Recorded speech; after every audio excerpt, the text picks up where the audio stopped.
yoba yoba.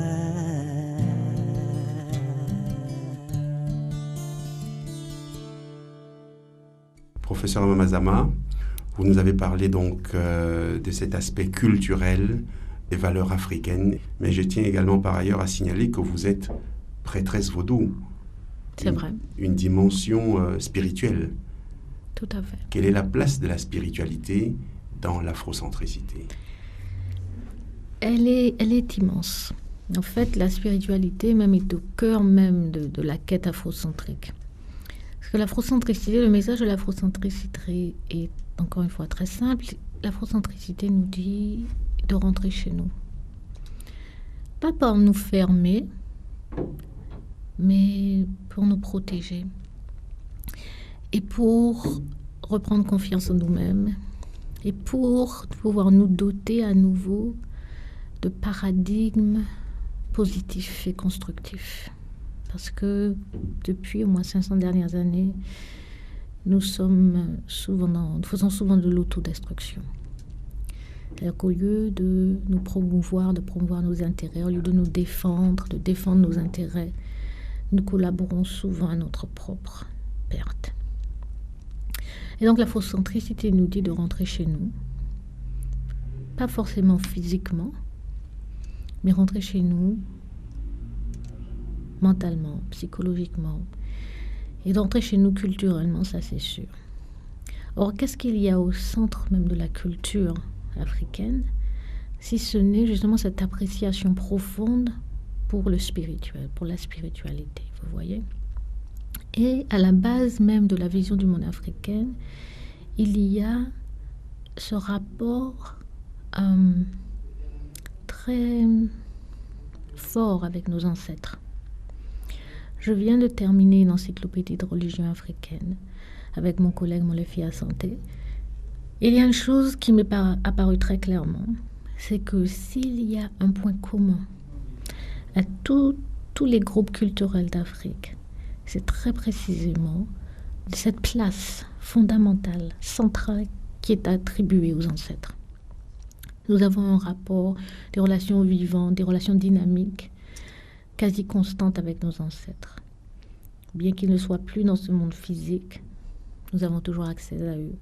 Ils viennent à nous, ils nous protègent, ils nous guident. Ce sont aussi les gardiens de l'ordre moral de la société. Il faut être en paix avec eux. Ce sont eux qui nous envoient les enfants, la fertilité, etc., etc. Les ancêtres sont très, très importants. Et donc, quand on dit rentrer chez nous, renouer avec nos valeurs culturelles, cela veut dire nécessairement réactiver de façon consciente et systématique ce lien avec nos ancêtres. Et c'est ça la spiritualité. Donc, de toute évidence, quelqu'un qui se dit afrocentrique doit nécessairement faire cette démarche spirituelle. Sinon, on ne peut pas être afrocentrique. C'est pour ça aussi que je vous disais qu'il est aussi important d'honorer nos ancêtres, parce que sans eux, nous sommes perdus. Tout ça, ça s'inscrit dans cette logique-là, cette logique culturelle africaine. Et puis, il y a aussi, bien sûr, je parle de nous protéger, il y a aussi le fait que souvent, nous nous sommes tournés de force, le plus souvent, nous avons été tournés de force vers des religions qui ont participé à notre mise en esclavage, qui ont participé à notre colonisation. Donc il faut qu'on s'en détourne pour retourner vers nos propres divinités. Il n'y a rien de mal à prier dans une langue africaine. Il n'y a rien de mal à croire en un dieu ou une déesse qui nous ressemble. En fait, c'est tout à fait normal, c'est ce que les autres font. C'est ce que les autres font. Mais quand on dit aux Africains qu'il faut faire ça, tout de suite, c'est un tollé. Les gens disent non, mais c'est pas possible. Mais si, c'est possible. Non seulement c'est possible, mais c'est ça qu'un individu sain et normal fait. Mais pour revenir donc sur l'historicité des pratiques religieuses, quand vous parlez de ces religions africaines, vous êtes prêtresse vaudou, on sait que ça vient d'Afrique. Ici en Occident, ils pratiquent 1001 religions qui viennent toutes d'ailleurs, dont eux-mêmes ne sont pas à l'origine d'un courant religieux ou d'un courant spirituel. Pourtant, ils vous diront qu'ils se portent bien. C'est exact, mais si vous regardez comment l'Occident fonctionne, L'Occident fonctionne aussi parce que l'Occident a développé un culte très développé, un culte de ses propres ancêtres. Quand nous, les Africains, nous parlons donc de vénérer nos ancêtres, on nous dit que c'est de la superstition, d'arrêter, que c'est dangereux, etc. Mais eux, ils le font constamment. Constamment. Hier, j'ai pris une photo d'une statue d'un combattant. La statue est entourée de fleurs. Les fleurs qu'on a portées aux combattants, morts pour la France. Je pense que ça devait être pour le 10 mai 1945. C'est constant. Vous sortez, les noms des rues, ce sont les noms de leurs ancêtres.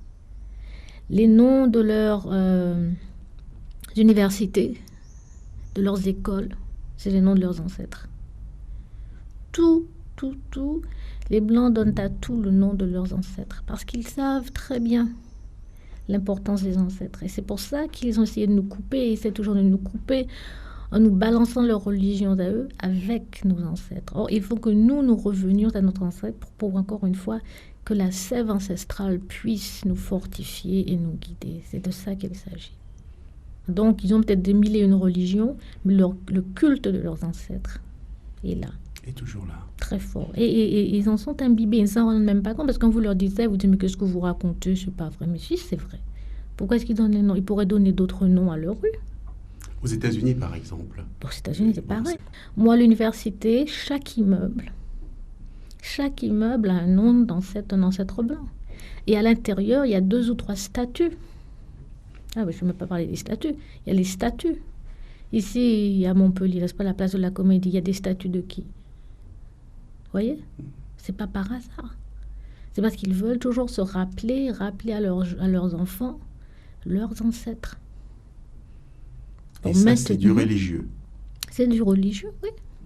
Au moins, c'est un lien spirituel. C'est un lien. En tout cas, le problème, c'est que ils s'en servent pour faire du mal. C'est ça. C'est ça. Et en tout cas, ils s'en servent pour se faire du bien à eux, peut-être. Mais encore une fois, comme je vous ai dit, ce bien-là n'est qu'à très court terme, puisqu'ils sont en voie de disparition. N'est-ce pas? Mais il y a cette présence constante de leurs ancêtres. Dans la philosophie afrocentrique, vous pensez donc nécessairement que les Africains devraient se reconnecter avec l'esprit ancestral afin d'être, comment je vais dire, dynamisés, revigorés au quotidien. Voilà. Parce que ça nous protégerait aussi, justement. Ça nous protégerait, si vous voulez, de tout ce discours, de toutes ces pratiques infériorisantes. Vous voyez? Et ça nous permettrait d'avoir de la force pour faire face à ça et pour nous construire nous-mêmes. Parce que nous avons beaucoup de mal. Parce que nous doutons de nous-mêmes. Nous n'avons pas foi en nous-mêmes. On se plaint beaucoup. Ah oui, assez, oui. Mais quand il s'agit de construire pour nous-mêmes, la foi en nous-mêmes, qui est un élément capital, nous fait défaut. Et cette foi-là nous fait défaut parce que nous n'avons pas confiance en nos ancêtres. C'est eux qui devraient nous donner la foi. Parce qu'ils sont passés par le chemin de la vie. Ils ont connu nos tribulations. Ils ont connu nos difficultés. Et les ont surmontés tant bien que mal. Mais si nous n'avons pas l'exemple de leur courage, et moi j'ai dit surtout pour les Africains de la diaspora, je dis vraiment, quand vous pensez aux affres que les Africains qui ont été déportés d'Afrique ont subi, ont connu en terre esclavagiste, vous voyez les difficultés qu'ils ont surmontées. Et nous, aujourd'hui, en 2009, on ne peut pas faire mieux que ça. C'est pas possible. C'est pas possible. Si seulement nous pouvions nous reconnecter avec ça, et que ça nous serve d'inspiration, que ça nous serve de... Ça nous donne l'énergie, la force, la foi. Vous voyez? Que oui, nous pouvons faire ce que nous voulons. Comme disait Obama, yes we can. Nous reviendrons après une pause musicale.